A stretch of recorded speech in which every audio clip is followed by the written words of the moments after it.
What's up, you guys? Welcome to the February 17th edition of NBA 3-Ball, presented by Establish the Run. I'm your host, Mike Gallagher, getting ready to talk some injuries, some news, some basketball, and some fantasy ads. Go ahead and hit the thumbs up for us, please. I hope you are subscribing. And let's get to the news and talk about the Magic and their disappearing act, just running out of point guards and power forwards. We found that Cole Anthony has a fracture to his first rib, so that's basically by your shoulder. He's out at least until the break, so Markelle Fultz out for the season. Aaron Gordon had the bad ankle sprain. Jonathan Isaac's out for the season. Al-Farouq Aminu did go through some practice. It was non-contact, but no one did practice. Sounded like he got a pretty good sweat in. Same with Evan Fournier. No word on Ennis. So that means I'm probably thinking Fournier's in, Al-Farouq Aminu's in on a hard cap. And then Ennis, I'd put him more likely on the out tag. So Michael Carter-Williams should be really busy at point guard today and should see a good amount of Jason Randall. Clifford said he's got some work to do to kind of get up to speed. So it sounded like, reading between the lines, he felt more comfortable with Frank Mason based on how their schedule lined up, and they got more practice time in with Mason before they let him go, before he got hurt himself. So we'll probably see a little bit of the Dwayne Bacon point guard spots, I think. But Michael Carter-Williams should be looking at pretty heavy minutes today. Some updates for the big nightcap game, Clippers-Jazz tonight. We've got no Nick Batum with the migraines again, so that should put Marcus Morris in their first unit. Kawhi Leonard missed both games of the back-to-back with what looked like just leg contact. Looked minor, but apparently just didn't go well based on how Ty Lue was describing it. And then on the flip side of that, Mike Conley is still questionable. Of course, Paul George is still out. Doesn't have a timetable, really. So, yeah, we should see Marcus Morris in the starting unit. Ty Lue really liked what he's been doing.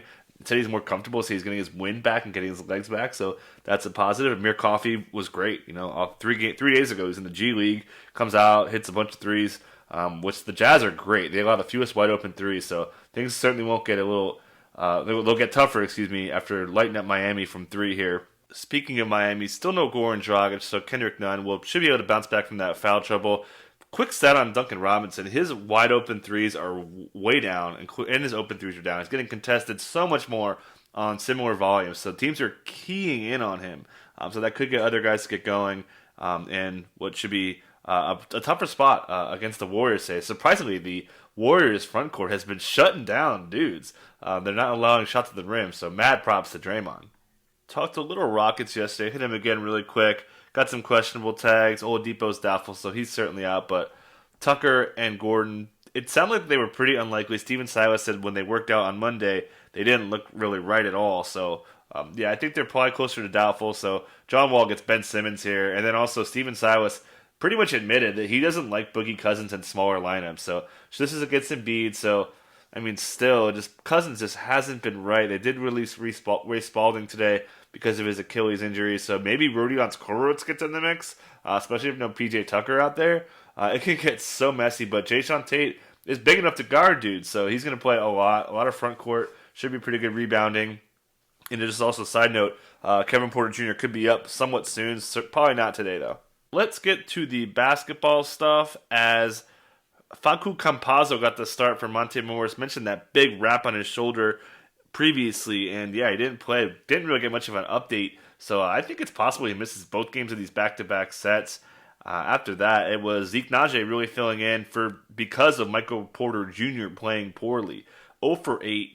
After the game, Mike Malone said he rebounded well, but right now in the last 6-7 games, he's struggling to make shots. He knows he's going to bounce back, but he said, quote, "What else can I do to help my team when he's not making shots?" So he's on the hot seat again. Hooray! But he'll get out of it. Obviously, he's super duper talented, but Zeke Naji is certainly capable of filling in both forward spots. And just what a bust. For 26 minutes, didn't do anything. 2 points, 2 boards. Disappointed me. I played him in some DFS, and not great. Other than that, Campazzo, crush. I think he's still going to find playing time. I think Monte Morris could miss time. Again, they were real quiet. Generally, when people are that quiet, if they sit, think they may miss more games. Will Barton still not back with the team as far as we know. Gary Harris, not really much of an update. So, yeah, Campazzo, definitely a guy to look at until we start getting some players back. Celtics get the win, and so much going on here with this team. No Daniel Tice, so we got Tristan Thompson starting.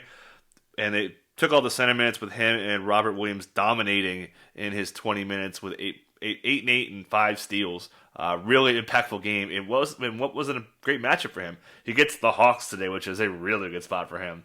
And yeah, the key guys didn't really do much. Tatum Brown and Kemba. And the big quote of the day was probably from Jason Tatum earlier in the day when he said that COVID was kind of affecting him. Brad Stevens said he looked tired at times in previous games. So something to watch. Tatum's probably not sitting, but, we got to see him play better. Really great vital opportunity here for Jason Tatum. And just one other thing I want to note here with Semi Ojeleye getting 30 minutes. Brad Stevens has said and done things before where, like, back-to-back sets, he'll use different guys. So look for Grant Williams today. Don't get too caught up in the minutes for Nesmith and those dudes. Pelicans demolished the Grizzlies, put up 144 on them. Shout out to me for doing a betting spot for saying the Pelicans were going to score a ton of points today. Zion, man. After the game, Stan Van Gundy really talked up Zion, said that they've been struggling so much with defense that they haven't been able to get in the offensive sets that they want to run with Zion and put him more up top to facilitate plays, make him more of a primary ball handler. So these are all really good things for Zion, who's showing up more in the defensive stats and adding a three, making his free throws a little bit. These are all great things. Zion suddenly starting to look like the guy that people may have been hoping they drafted. Also, Van Gundy kind of dropped a hint in the pregame that he may change the lineup today. So, I don't know if that means Bledsoe or Lonzo or somebody sitting out. Steven Adams hurt his back. Noteworthy, he has hurt his back in 2018, 2017, and 2015. He's a little bit, getting up there. So he could sit. That would mean it's Free Willy season. Billy Hernan-Gomez and Josh Hart playing really well right now, too. Really good spot for John Morant against a defense that is just getting shredded in half court. And Ja took it to him, so good on him. 12 of 16, again, just a dream spot for him to put up numbers. Besides that, they did a really good job of Valanciunas, threw a lot of big bodies at him, and it was helpful there. And then other than that, Dylan Brooks chucking, Grayson Allen predictably falling off as this rotation was just struggling to figure out how to stop the Pelicans right now. Raptors get the win in Milwaukee. These teams will rematch on Thursday. A lot of good news, bad news here for the Raptors. Good news is OG Anunoby returned. He looked great. Very much preseason OG with some P&R stuff. It was great. He looked awesome. So that's very encouraging stuff. The bad news is Kyle Lowry sprained his ankle twice, did not return. Probably looking at missed time. We know Lowry's a bulldog, but certainly that puts Fred VanVleet in a fantastic spot. Just killed him everywhere, getting in the paint, making threes, just getting the offense going. He's obviously smash spot. And then another thing that's really interesting is Chris Boucher and Aaron Baines both came off the bench as they went with the small ball lineup that Nick Nurse has been wanting to use for so long. And we saw 9 minutes of Boucher and Aaron Baines together in just this game. Previously, just 17 minutes combined all season. So that's a nice little new wrinkle we could see. But yeah, again, the headline here is OG. Patience is going to pay off. He looks like he's going to get hot. Really not much to say on the Bucks besides, Chris Middleton, what a dud. Just couldn't get it going offensively as Giannis took over 24 in the fourth for him. And Pat Connaughton had a really good game, but nothing really to read into on this one. Lakers get the win as they go bigger against Cat. Gasol getting 30 minutes, probably the headline here besides LeBron being a baller. Like, he's going to have such a great run here for MVP. Just no Taylor Horton Tucker as they went with some Markieff Morris minutes at the 4, almost exclusively, I want to say. Pretty close to it. And yeah, Kuzma was pretty solid in his minutes. Expected to be smaller. Definitely the Cat-Gasol matchup was for sure a factor here. So don't overdo it on this game looking forward. But certainly, if you want to drop Taylor Horton Tucker, you for sure have my blessing. The Wolves do go with Jared Vanderbilt as the starting 4. Looked pretty good. Saw some closing minutes. Overall, he kind of dominated the minutes over Jalen McDaniels, who had some nice blocks. But Cat disappeared in the fourth quarter. Didn't have any shots. This wasn't really. It was Rubio blamed himself for not getting Cat the ball. I mean, come on, dog. You got to get him the ball. Jordan McLaughlin played great. He's gonna play great. He's playing better than Ricky Rubio is, in my opinion. And Josh Okogie, surprisingly to me, getting 60 minutes off the bench without LeBron. And the Nas Cat minutes are pretty much gone now. And Anthony Edwards just really took over this game. He has really shown out. He's so bouncy lately. There's so many times I see his highlights. He's just like way above the rim. It's really cool. Getting to the ad section, and don't forget, I'm not counting streamers here, talking about guys who had impact on Tuesday. I mean, Robert Williams, like I said, you got to kind of play him. I mean, against Trae Young and Clint Capella and John Collins, it just makes so much sense to have a guy like Robert Williams out there after he played. Definitely earned the minutes. Facu Campazzo, certainly the ad of the day. Robert Williams is owned in pretty much all my leagues anyways, not even by me. Jared Vanderbilt, I was encouraged. I think that Jaden McDaniels is not doing enough to push him.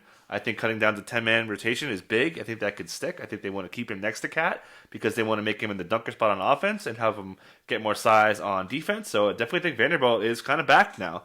And Jay Crowder started. Really don't want to take away from the late game. And Billy Hernan Gomez, got to add him in a deeper league if Adams is out. You guys take care. Catch you tomorrow.